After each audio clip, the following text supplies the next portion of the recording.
about it. This will be fun.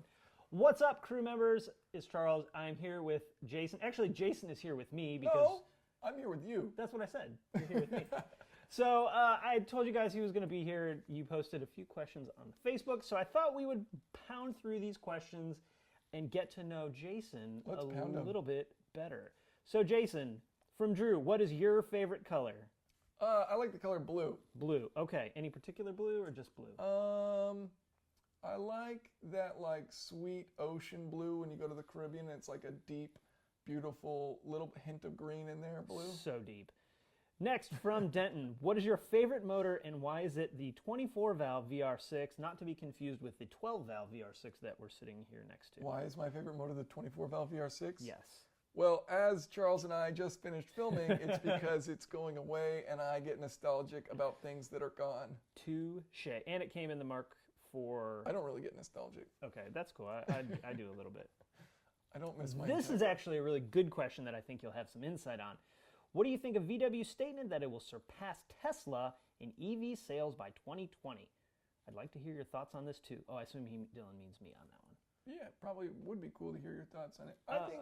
I think that electrics still are not taken fully seriously. Like, it's not something... I mean, the Bolt is out, which is cool because it's over 200 miles. Right. And the Model 3 will maybe someday be something you can buy. It's not right now. Right. So I don't know, like Volkswagen, the e-Golf is amazing. Yep. But totally agree. It's taking something and throwing a battery and some motors in it. You know, it's not a fresh product from the ground up, which is what you really need if you're going to fully commit to an electric vehicle, I think. Right. So I love the e-Golf. It doesn't have the range, so it doesn't, it's not going to make sense for everyone. I think it'd be cool if they do get into it, but by 2020, I don't know. Okay, so my thoughts are surpassing Tesla's sales numbers shouldn't be that hard for the largest auto manufacturer in the world. But somehow they just got rated higher than Ford and GM or something. Like their stock prices are just so absurd. I don't get that world. Either way, I don't think surpassing sales by 2020 is going to be that hard. While I think Tesla is one of the most innovative companies on the planet right now, they do really cool stuff. A mainline auto manufacturer like Volkswagen, Ford, Honda, Toyota should have no problem. Because for the most part, and don't get upset about this, but for the most part, I think Tesla is a novelty at this point. It's not an everyday car, right? It's not affordable. I can't buy one for $35,000, which I think $35 is kind of the average car pricing right now. So I don't think that should be that hard. Not to mention that because they have completely pulled out of the diesel world, that is the only thing that makes sense for them to put all their energy into electric vehicles. One of the reasons that e-Golf sales are low is that it's regional. So in North Carolina, we never got the e-Golf. Right. It was never for sale in the state, new anyway. My dealership that I worked for sold one that they got in on trade. So I don't think it's going to be that hard. 2020 is not that far away. They've already been designing these cars. It takes 3 to 5 years from a concept to hit the road. So they've already been working on this. It shouldn't be hard at all to get to that. And hopefully a bus. I would consider buying one. That would be awesome. All right. Awesome question. I like that one a lot. Daniel asks, ask him to calculate proper wheel fitment.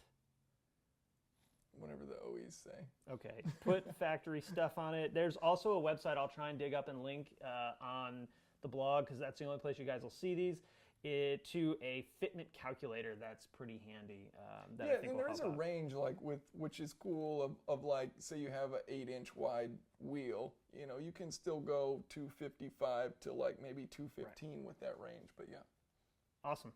And that's tire fitment. I don't know if he was talking about wheel tires. Offset or probably. So there's a really good calculator. I'll try and find and post for you. Asking for more Expo markers to go along with all the oil filters you never installed.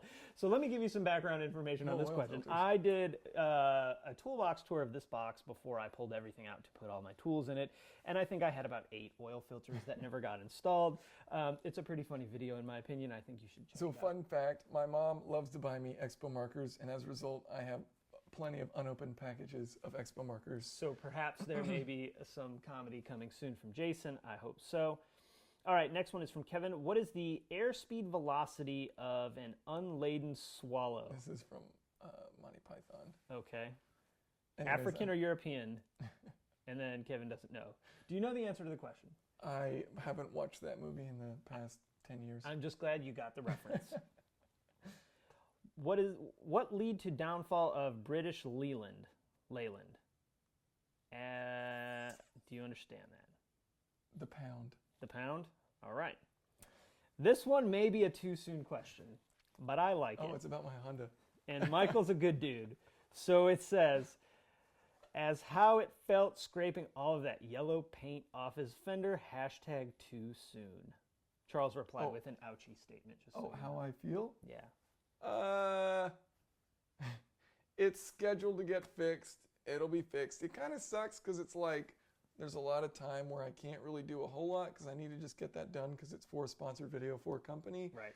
But yeah, it's lame, but whatever. It sucks, and I get it, and I've nicked up and dinged up cars. I think I've probably put 25 extra scratches on the GTI in the time that it's been here in the garage, and you get it fixed, you get it replaced. It kind of sucks. I think for me, other than the time issue, the biggest thing would be not having an OE from the factory fender that's anymore. how I feel. It's the reason I probably won't replace the windshield in the GTI, just because, and it's all pitted and looks terrible. Yeah. But yeah, it sucks. It sucks. Fucking sucks. It's sad. Bummer. Any questions that you'd like to answer that weren't asked? Yeah, I was going to answer the question of how do you have such an amazing physique?